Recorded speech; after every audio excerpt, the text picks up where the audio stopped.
പ്രപഞ്ച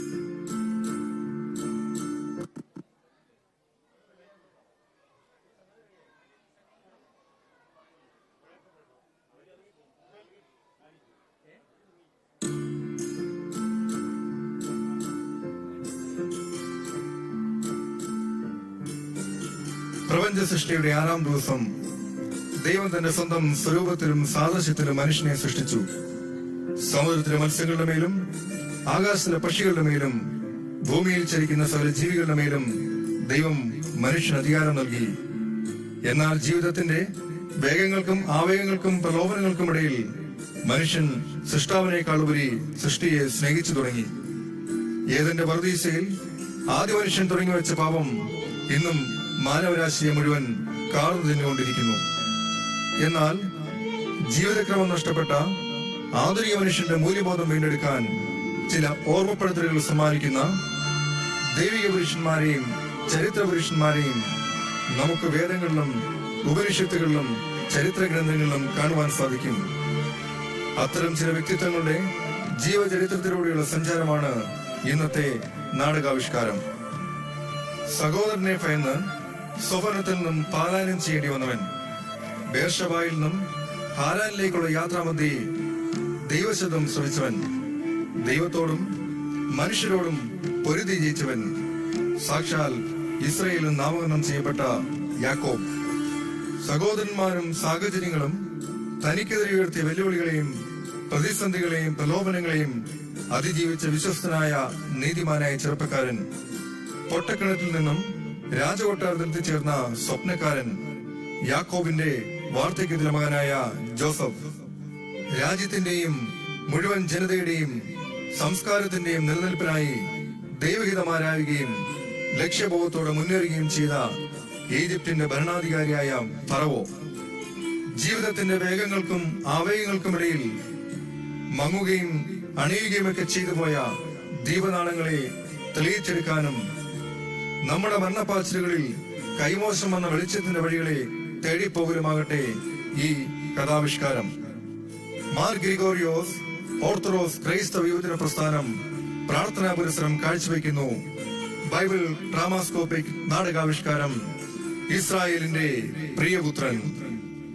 അനുഗ്രഹിക്കൂ, ആശീർവദിക്കൂ.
ഈ ലോക കാഴ്ചകൾ എത്ര മനോഹരം, ഈ രാഗഗാനം എന്തൊരു മധുരം.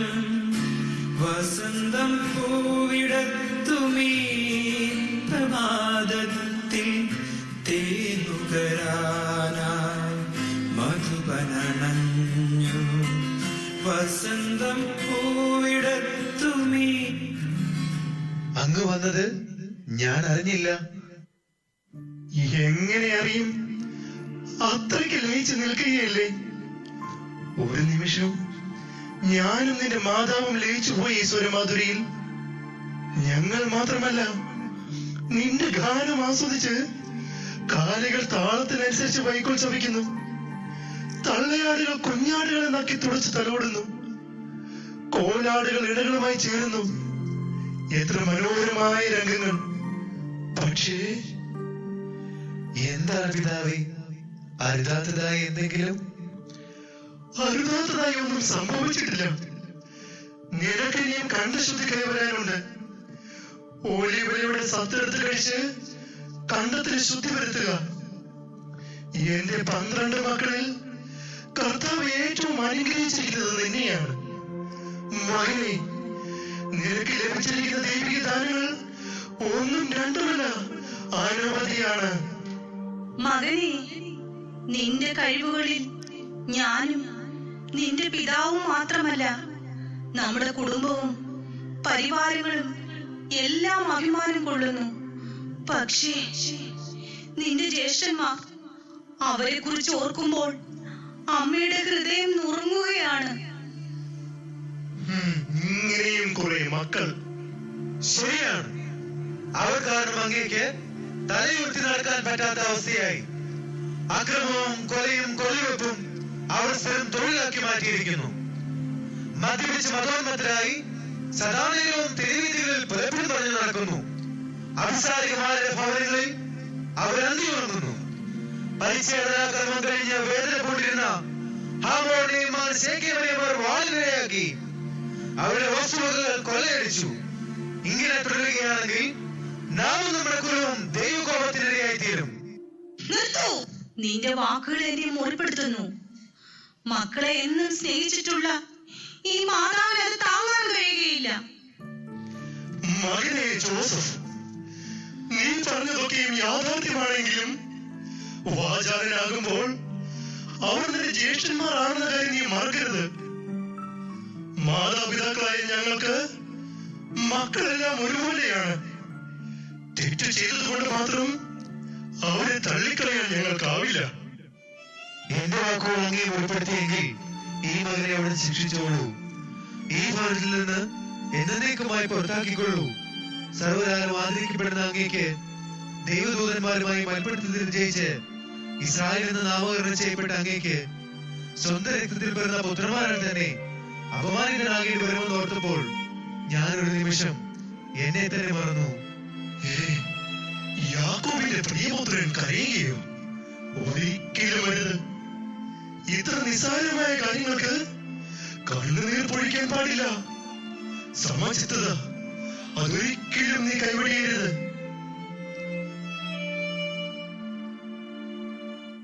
താഴ്വരയിലേക്ക് ആടിനെ മേയ്ക്കാൻ പോയിരിക്കുന്ന നിന്റെ സഹോദരന്മാരെ കുറിച്ച് ഒരു വിവരവുമില്ലല്ലോ. അവരെ കുറിച്ച് അറിയാൻ എനിക്ക് തിടുക്കമായി. ശരിയാണ്, അവർ പോയിട്ട് ദിവസം 2 കഴിഞ്ഞു. മകനെ, നീയും അവിടം വരെ പോയി അവരെ കുറിച്ച് അന്വേഷിച്ചു വരിക. പോകുമ്പോൾ അവർക്കായി വീഞ്ഞും പഴങ്ങളും കൂടി കരുതുക. ദുർഘട പിടിച്ച വഴിയാണ്. പാതുകങ്ങൾ അണിയാൻ മറക്കണ്ട. ഇതാ ഞാൻ പുറപ്പെടുകയാണ് പിതാവേ.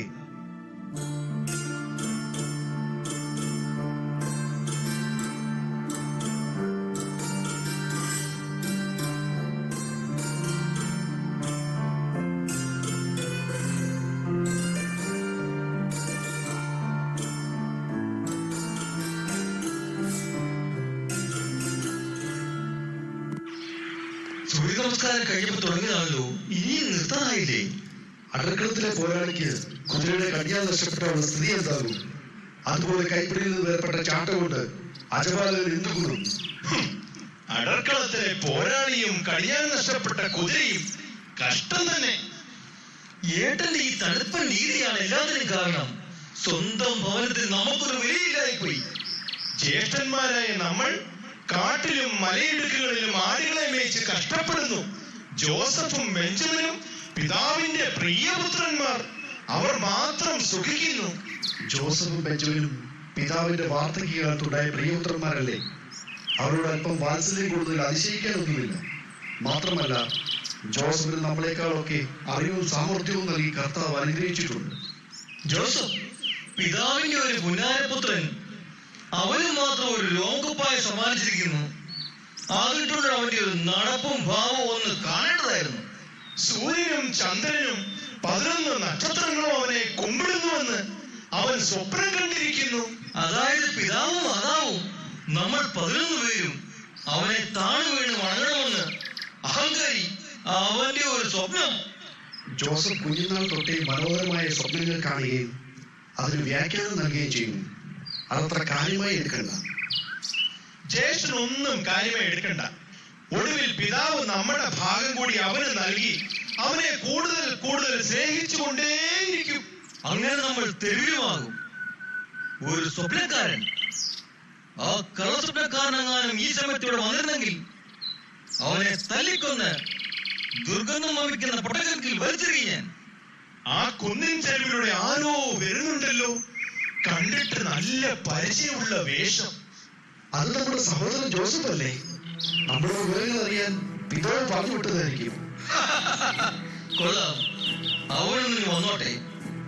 വീഞ്ഞു കുടിച്ച് മുതൽ മുതലായിരിക്കുന്ന മറ്റുള്ളവരടുത്തേക്ക് അവനെ പറഞ്ഞു വിട്ടാൽ അവർ അവനെ പിച്ചു ചീന്തി വേട്ടനാക്കിൽ കിട്ടുകൊടുക്കും.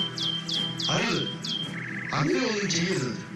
അവൻ നമ്മുടെ സഹോദരനല്ലേ? ഒരു സഹോദരൻ, കള്ളസ്വപ്നക്കാരൻ സഹോദരൻ. എന്തിനാണ് ഇത്രയും ദൂരം താണ്ടി നീ ഇവിടേക്ക് കടന്നു വന്നത്? സ്വന്തം സഹോദരന്മാരുടെ അടുത്തേക്ക് വരുമ്പോൾ എത്ര ദൂരം താണ്ടിയെന്ന് അറിയുക പോലുമില്ല. നിങ്ങളെ കുറിച്ച് അറിയുവാൻ പിതാവിന് തിടുക്കമായിരിക്കുന്നു. നിങ്ങളുടെ ക്ഷേമാന്വേഷണം നടത്തി വരുവാൻ പിതാവിനെ അയച്ചിരിക്കുന്നു. വരൂ, ഞാൻ മറ്റുള്ളവരടുത്തേക്ക് കൊണ്ടുപോകാം.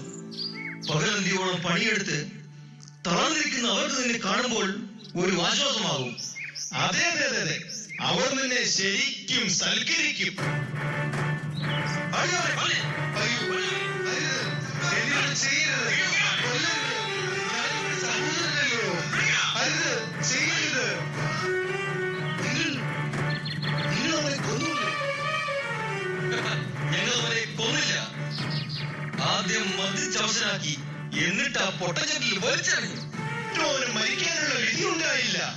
അതുവഴി വന്ന ഇസ്മേലിയർക്ക് ഞങ്ങൾ അവനെ അടിമയാക്കി വിറ്റു, 20 വെള്ളിക്കാശിന്. ഇനി അവൻ ഭാരം ചുമന്നും ചാട്ടേടിയേറ്റും നീർനീറി മരിക്കും. കർത്താവേ, ഇതറിയുമ്പോൾ നമ്മുടെ പിതാവ് ഹൃദയം പൊട്ടി മരിക്കും. അദ്ദേഹത്തിനോട് ഞാൻ എന്തു പറയും? അതിന് താങ്കൾ ബുദ്ധിമുട്ടൊന്നുമില്ല. ചെമ്മരിയാൻ രക്തത്തിൽ മുക്കിയെടുത്ത് ഈ കുപ്പായം കൊണ്ട് പിതാവിനെ തെരഞ്ഞെടുപ്പിക്കാൻ എനിക്ക് കഴിയും.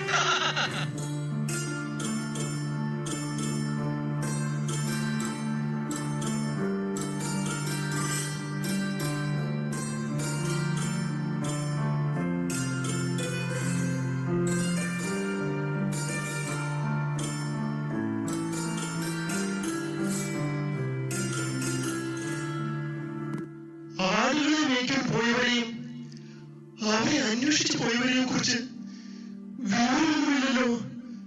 ഉത്തരവാദിത്തമില്ലാത്ത കൂട്ടങ്ങൾ.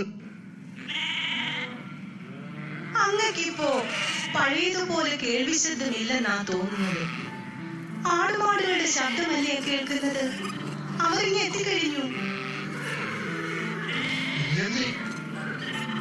എന്ത് നിങ്ങൾ ഇത്രയേറെ വൈകിയത്? എവിടെ? മറ്റുള്ളവരൊക്കെ എവിടെ? എല്ലാവരും എവിടെയുണ്ട് പിതാവേ? ആടുകളെ വേർതിരിച്ച് തൊഴുത്തുകളിലേക്ക് അയക്കുകയാണ് അവർ. ജോസഫ്, ജോസഫ് എവിടെ? അവനോട് എന്നെ വന്ന് കാണാൻ പറയൂ. ജോസഫിനെ ഞങ്ങൾ കണ്ടില്ല പിതാവേ. എന്ത്? ജോസഫിനെ നിങ്ങൾ കണ്ടില്ലെന്നോ? ഞാനാണല്ലോ വീഞ്ഞും പഴങ്ങളുമായി അവരെ നിങ്ങളുടെ അടുത്തേക്ക് പറഞ്ഞു വിട്ടത്. ജോസഫിനെ ഞങ്ങൾ കണ്ടില്ല പിതാവേ. പക്ഷേ എന്താണ് പക്ഷേ? പറയൂ, ജോസഫ് എവിടെ? ജോസഫിനെ ഞങ്ങൾ കണ്ടില്ല. പക്ഷേ ശീഖയും താഴ്വരയിലൂടെ കടന്നു വരുമ്പോൾ വന്യമൃഗങ്ങൾ അധിവസിക്കുന്ന പ്രദേശത്തു നിന്നും ലഭിച്ചതാണ് ഈ അങ്കി. ഇത് ജോസഫിന്റെ ആണെന്ന് മനസ്സിലാക്കിയപ്പോൾ ഞങ്ങൾ ഇത് കൂടെ കൊണ്ടുപോകുന്നു. ഒരുപക്ഷെ ഏതെങ്കിലും വന്യമൃഗങ്ങൾ അവനെ. ഇല്ല, ജോസഫിന്റെ അങ്കിയോ? ഇല്ല, അത് ജോസഫിന്റെ അങ്കി ആയിരിക്കില്ല. ഇല്ല, എന്റെ മകനൊന്നും സംഭവിച്ചിട്ടില്ല. ഇല്ല, ജോസഫിന് ഒന്നും സംഭവിച്ചിട്ടില്ല. എന്റെ മകന് ഒന്നും സംഭവിച്ചിട്ടില്ല.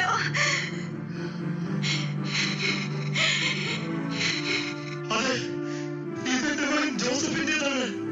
കൊയ്ത്തുത്സവത്തിന് ഞാൻ അവന് സമ്മാനിച്ച രോമക്കുപ്പായം.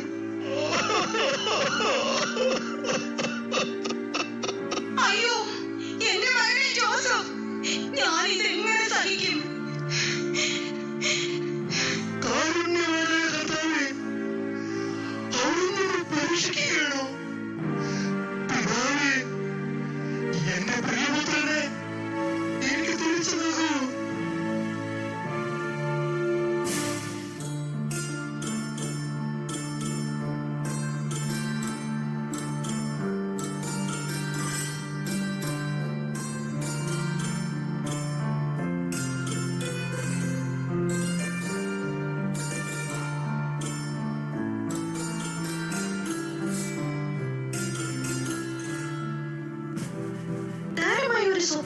കുറിച്ച് ഇത്രയേറെ അസ്വസ്ഥനാകേണ്ടതുണ്ടോ തിരുമനസ്സേ?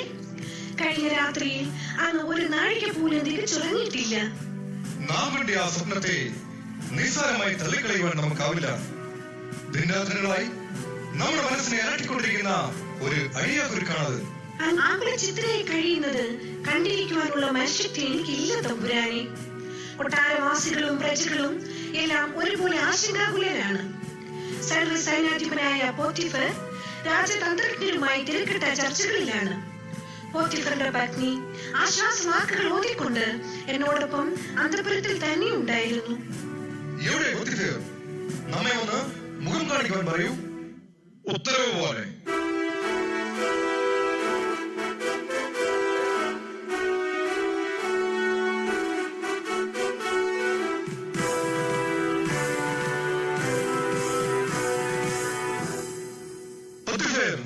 താങ്കൾ പടകുടീരങ്ങൾ അയക്കുമെന്ന് നാം കരുതി. അങ്ങയുടെ വിഷമവൃത്തത്തിന് പരിഹാരം കാണാതെ പടകുടീരങ്ങളിൽ സന്ദർശനം നടത്തുന്നത് ഉചിതമല്ലെന്ന് നാം മനസ്സിലാക്കുന്നു. കുടുംബത്തിന്റെ ആത്മാർത്ഥതയും അർപ്പണബോധവും ശ്ലാഘനീയം തന്നെ. ഈ രാജ്യത്തിന്റെ പരമാധികാരിയായ അങ്ങയുടെ സേവകർ മാത്രമാണ് തിരുമനസ്സേ ഞങ്ങൾ. നമ്മുടെ സ്വപ്നത്തിന്റെ പൊരുളെന്ന് വ്യാഖ്യാനിക്കുവാൻ തക്ക ജ്ഞാനമുള്ളവരാരും ഈ രാജ്യത്തില്ലെന്നാണോ? ഈജിപ്തിലെയും പ്രാന്തപ്രദേശങ്ങളിലെയും എല്ലാ തത്വചിന്തകന്മാരും പണ്ഡിത ശ്രേഷ്ഠന്മാരും അങ്ങയുടെ സ്വപ്നം വ്യാഖ്യാനിച്ച് പരാജയപ്പെട്ടിരിക്കുന്നു. ബുദ്ധിപൂർണ്ണതയ്ക്കും രാജതന്ത്രങ്ങൾക്കും പേരുകേട്ട ഈജിപ്ഷ്യൻ പൗരന്മാർക്ക് ആർക്കും നമ്മുടെ ഈ കൊച്ചു സ്വപ്നത്തിന്റെ പൊരുളെന്ന് വ്യാഖ്യാനിക്കാൻ കഴിയുന്നില്ലേ? ലജ്ജാകരം. പഴകിയ വീഞ്ഞിന്റെ ലഹരിയിൽ പ്രീതമനുമായി പള്ളിയറകളിൽ അന്തിയുറങ്ങുമ്പോൾ ഞാനും കാണാറുണ്ട് സ്വപ്നങ്ങൾ. കഴിവിന്റെ തലയോടുകൂടിയ സൂര്യദേവനായ റായുടെ ചിത്രം ആലേഖനം ചെയ്ത കൊടിക്കൂറുകൾ ഉയർന്നു പോകുന്നു. തകർന്നു വീഴുന്ന രഥചക്രങ്ങൾ, മിന്നിത്തിളങ്ങുന്ന വാഴ്ത്തരങ്ങൾ, ഛേദിക്കപ്പെട്ട ശിരസുകൾ, ഉയർന്നു പോകുന്ന പൊടിപടലങ്ങൾ, അംഗഭംഗമേറ്റ് മരണത്തെ കാത്തു കിടക്കുന്നവരുടെ ധീരരോദനം. ഒടുവിൽ വിജയശ്രീലാളിതനായി മടങ്ങി വരുമ്പോൾ കോട്ടവാതിക്കൽ അങ്കനന്മാരുടെ പുഷ്പവൃഷ്ടി. എന്റെ സ്വപ്നങ്ങൾക്ക് മാറ്റുകൂട്ടുന്നത് ഇവയൊക്കെയാണ്. കൊള്ളാം, ധീരനായ പോരാളിക്ക് ചേർന്ന സ്വപ്നം തന്നെ. പക്ഷേ നമ്മുടെ സ്വപ്നം അത് നമുക്ക് സമ്മാനിക്കുന്നത് ഉറക്കമില്ലാത്ത രാത്രികളാണ്. പോത്തിഫർ, പോകൂ. എത്ര ദൂരത്തു നിന്നാണെങ്കിലും നമ്മുടെ സ്വപ്നം വ്യാഖ്യാനിക്കാൻ കഴിവുള്ളവരെ തിരഞ്ഞുപിടിച്ചുകൊണ്ട് വരൂ. അങ്ങയുടെ വന്യഗുരുനാഥൻ അങ്ങയെ മുഖം കാണിക്കാൻ കാത്തു നിൽക്കുന്നു. നമ്മുടെ അരമനയെ കടന്നു വരുവാൻ അദ്ദേഹത്തിന് അനുമതിയുടെ ആവശ്യമില്ലെന്ന് അറിയിക്കൂ. സകല യാത്രയോടും കൂടി അദ്ദേഹത്തെ സ്വീകരിച്ചറിയിക്കൂ. പോത്തിഫർ, താങ്കൾ പോകാൻ വരട്ടെ. എന്നും വിഷമഘട്ടങ്ങളിൽ നമ്മളെ സഹായിച്ചിട്ടുള്ളത് നമ്മുടെ ഗുരുനാഥൻ മാത്രമാണ്. അദ്ദേഹത്തിന് എന്താണ് പറയാനുള്ളതെന്ന് കൂടി കേൾക്കാം.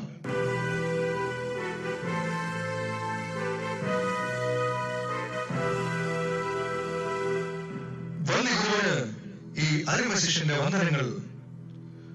ഒരു സ്വപ്നത്തിന്റെ പൊരുൾ തേടി അലഞ്ഞ് മനസ്സമാധാനം നഷ്ടപ്പെട്ടിരിക്കുന്ന നമ്മെ ഈ ഘട്ടത്തിൽ സന്ദർശിക്കുവാൻ സർവൻസ് കാട്ടിയ അങ്ങയ്ക്ക് ഈ വിഷയത്തിൽ ഏറ്റവും വിലപിടിപ്പുള്ള ഉപകാരം നൽകിയാലും മതിയാകില്ല. ഗുരു പഠിപ്പിച്ചിട്ടുള്ള പാഠങ്ങൾ ഒരു ശിഷ്യൻ എക്കാലവും അനുവർത്തിക്കുന്നതാണ്. അവൻ ഗുരുവിന് നൽകുന്ന ഏറ്റവും വിലപിടിപ്പുള്ള ഉപകാരം.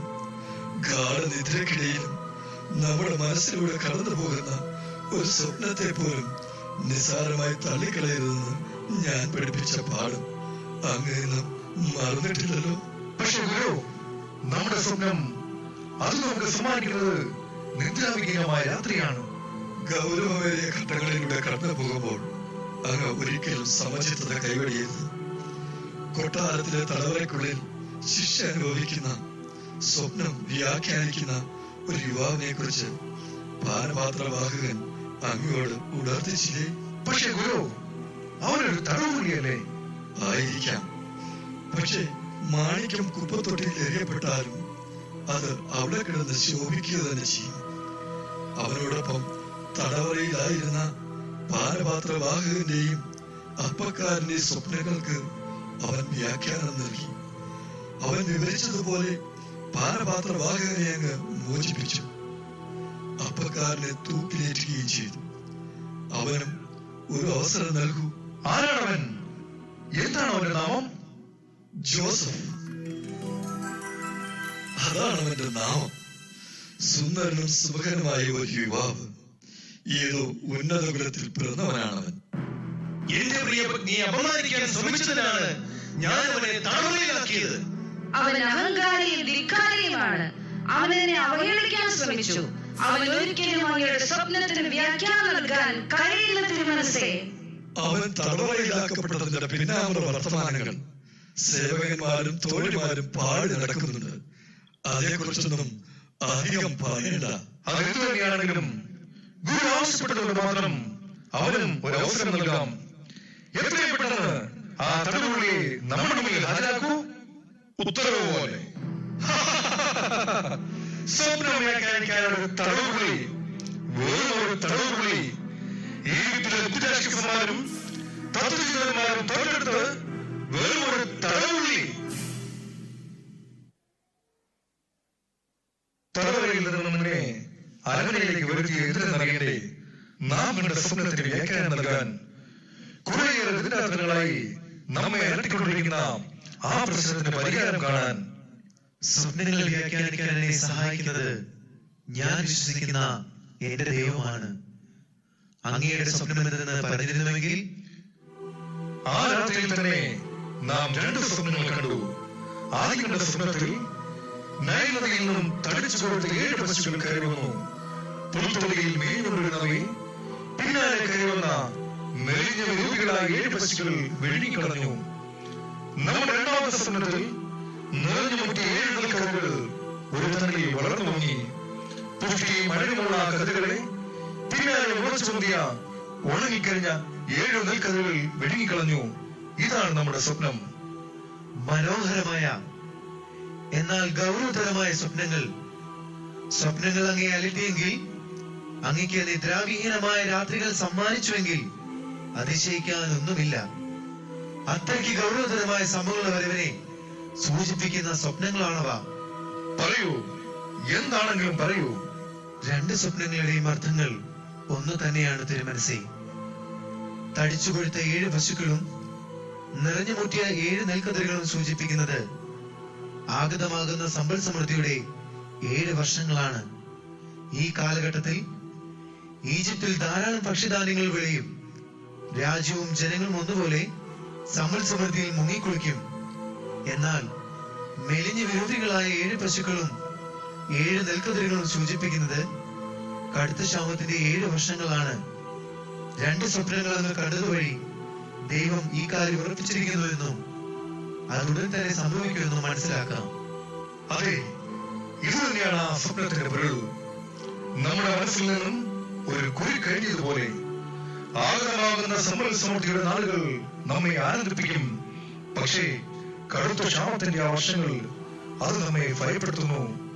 ബുദ്ധിമാനായ യുവാവേ, നീ ആരെന്നോ എവിടെ നിന്ന് വരുമെന്നോ നമുക്കറിയില്ല.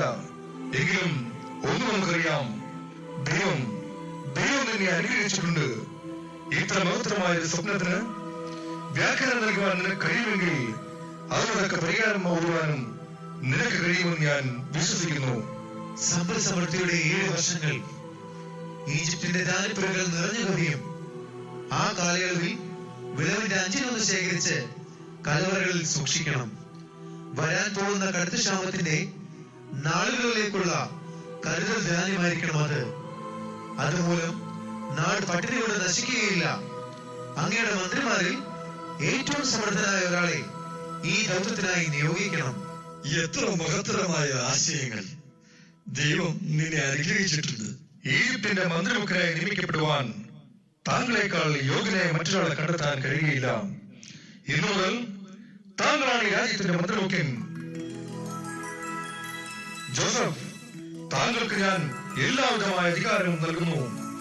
നമ്മെ ആദരിക്കുന്നതുപോലെ നമ്മുടെ പ്രജകൾ താങ്കളെ ആദരിക്കുകയും ബഹുമാനിക്കുകയും ചെയ്യും.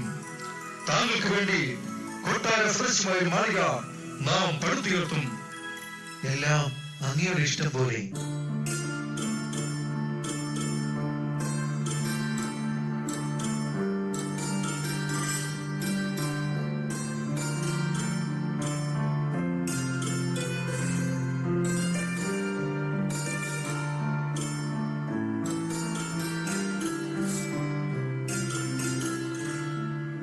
എല്ലാവരും മര്യാദയായി മുന്നോട്ട്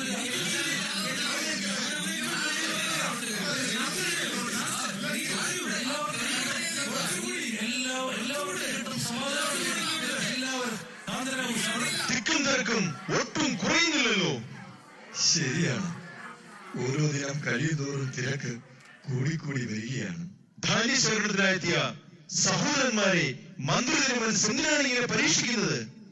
ആദ്യം അവരുടെ സഞ്ചിയിൽ വെള്ളിപ്പാത്രം ഒളിപ്പിച്ചു വെച്ച് അവരെ കള്ളന്മാരാക്കി. പിന്നീട് ഇളയ സഹോദരനെ കൊണ്ടുവരാൻ ആവശ്യപ്പെട്ടു. അവൻ വന്നപ്പോഴാകട്ടെ അവനെ പിടിച്ച് തടവിലാക്കി. എന്തിനാണ് ഒരു കാരണവുമില്ലാതെ വീണ്ടും വീണ്ടും അവരെ പരീക്ഷിക്കുന്നത്?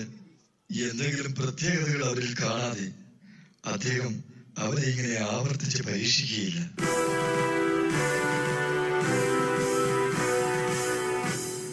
സർവ്വസേനാധിപനും ഗുരുശ്രേഷ്ഠനും വന്ദനങ്ങൾ. നിങ്ങൾ ഇവിടെ ഉള്ളപ്പോൾ കളപ്പുരകളിൽ ഗോതമ്പ് വിതരണം നടക്കുന്നുണ്ടോ എന്ന ചോദ്യത്തിന് പ്രസക്തിയില്ല. അങ്ങയുടെ അപാരമായ ബുദ്ധി വൈഭവവും ഭരണപാഠവും കൊണ്ട് എല്ലാം മുറ പോലെ തന്നെ നടക്കുന്നു. കനാദേശത്തു നിന്നും ആ സഹോദരന്മാരിൽ ഏറ്റവും മുതിർന്നവരെ വിളിക്കൂ. ഞങ്ങളുടെ ഇളയ സഹോദരൻ ബെഞ്ചമിനെ ഞങ്ങൾക്ക് വിട്ടുതരണം. ഞങ്ങളെ പോകുവാൻ അനുവദിക്കണം. വൃദ്ധരായ മാതാപിതാക്കളും ബന്ധുക്കളും ഞങ്ങളുടെ വരവും പ്രതീക്ഷിച്ചിരിക്കുവാണ്. ഇവിടെ നിന്ന് ലഭിച്ച ധാന്യവുമായി എത്രയും പെട്ടെന്ന് ഞങ്ങൾക്ക് അവിടെ എത്തണം. ഞങ്ങൾ പറയുന്നതെല്ലാം അസത്യമാണ്. നിങ്ങൾ അസന്മാരികളും തെമ്മാടികളും കൊള്ളക്കാരുമാണ്. പറയൂ, ചാരപ്രവൃത്തി തൊഴിലായി സ്വീകരിച്ചതല്ലേ നിങ്ങൾ? തിരുമനസെ, ഞങ്ങൾ കൊള്ളക്കാരും ചാരന്മാരുമല്ല. സർവ്വകാലം മാതൃക്കപ്പെടുന്ന യാക്കോബിന്റെ മക്കളാണ് ഞങ്ങൾ. നിങ്ങൾ തികഞ്ഞ മോഷ്ടാക്കളാണ്. വെള്ളിപ്പാത്രം മോഷ്ടിച്ച നിങ്ങളുടെ ഈ സഹോദരനെ നാം എന്നേക്കുമായി തടവുകളിലാക്കും. പ്രഭു, അവര് പകരം എന്നെ തടവിലാക്കിക്കൊള്ളു. വാർദ്ധക്യകാലത്ത് ഞങ്ങളുടെ മാതാപിതാക്കൾക്ക് ലഭിച്ച പുത്രനാണ് അവൻ. അവൻ തടവിലകപ്പെട്ടാൽ ഞങ്ങളുടെ പിതാവ് അറിയുമ്പോൾ അദ്ദേഹം ഹൃദയം പൊട്ടി മരിക്കും. ജ്ഞാനി എന്ന വിശേഷ മനസ്കരണം പേര് കേട്ട് അങ്ങ് ഞങ്ങളെ ഇങ്ങനെ പരീക്ഷിക്കരുത്. ഞങ്ങൾ അങ്ങയുടെ കാൽക്കൽ വീണ് അപേക്ഷിക്കുകയാണ്.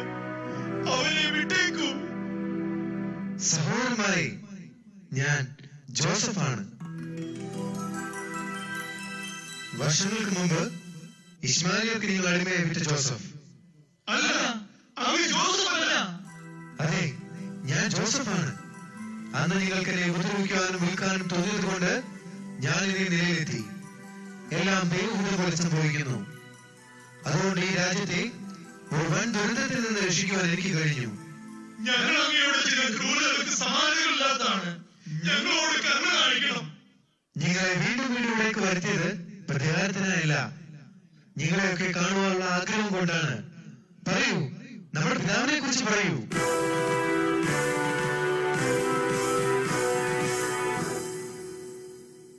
ഈജിപ്തിലെ മന്ത്രിമുഖനായ ജോസഫ്, താങ്കൾ നമുക്ക് സ്വന്തം സഹോദരനെ പോലെയാണ്. ഭീകരമായ വിപത്തിൽ നിന്നും ഈ രാജ്യത്തെ രക്ഷിച്ചത് താങ്കളാണ്. നാം നമ്മുടെ ജനതയും എന്നും താങ്കളോട് കടപ്പെട്ടിരിക്കും. രഹസ്യദൂതന്മാർ വഴി ഞാൻ താങ്കളുടെ പിതാവിനെയും കുടുംബത്തെയും കുറിച്ച് അറിഞ്ഞിരുന്നു. അവരെ കൂട്ടിക്കൊണ്ടുവരാൻ നാം ആളയച്ചു കഴിഞ്ഞു. അവരുടെ എത്തിക്കഴിഞ്ഞാൽ എല്ലാ രാജകീയ പ്രൗഢികളും നൽകി നാം അവരെ സ്വീകരിക്കും. ഈജിപ്തിലെ ഏറ്റവും നല്ല വിളഭൂമികൾ താങ്കളുടെ കുടുംബത്തിനായി നാം മാറ്റിവെക്കും.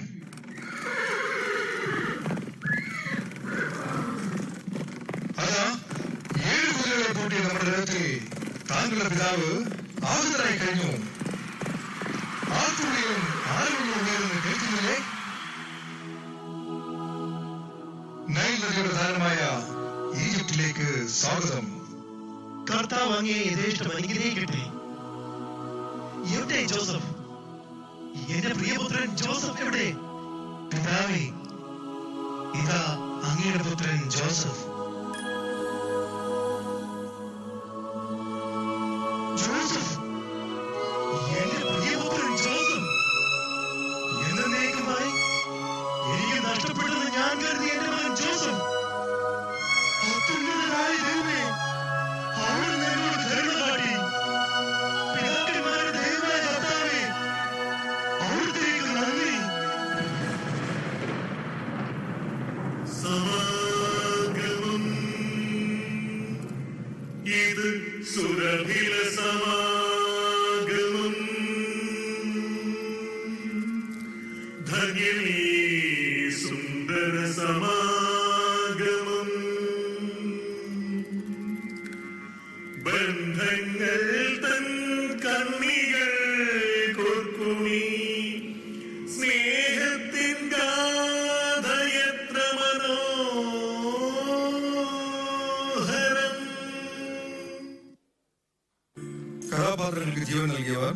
യാക്കോബ്, പ്രദീപ് മാവേലിക്കര, ജോസഫ്, നബി തിരുവല്ല, രാജാവ്, ജോൺ നലില, പൊത്തിഫേർ, മാത്യു മെഴുവേലി, രാജഗുരു, സാജൻ പറന്തൽ. ജോസഫിന്റെ സഹോദരങ്ങൾ ഷിജു ആറന്മുള, ബിജു ബുധനൂർ, ജിതിൻ കടമറ്റം, രാജഭടൻ, ബിഷാൻ തിരുവല്ല, റാഗേൽ, അനില സാൽവി, രാജ്ഞി, പ്രിയ അജി, പൊത്തിഫേറിന്റെ ഭാര്യ നവ്യ സാൽവി. അണിയറയിൽ ശബ്ദവിഷണം അമൽ അടിമാലി, പശ്ചാത്തല സംഗീതം കെവിൻ തോമസ്, ശബ്ദം നൽകിയവർ അനി മൈലപ്ര, മഞ്ജു ജോൺ. കലാനിർവഹണം അജി ആയൂർ, വെളിച്ച നിയന്ത്രണം സജി വെൺമണി, സാങ്കേതിക സഹായം റെനി തോമസ് പ്രക്കാരം, തിരക്കഥാ സംഭാഷണം സാജൻ പറന്തൽ, സംവിധാനം Mathew Mezhuveli. Our special thanks, Reverend Father Jacob Matthew, Reverend Father Kuriakos Varghese, MGOME Managing Committee and Youth Movement. And that was a stunning performance. Please give them a big hand. A key which was lost was found. Please honor collected from the backstage. Blessed above all other women are you.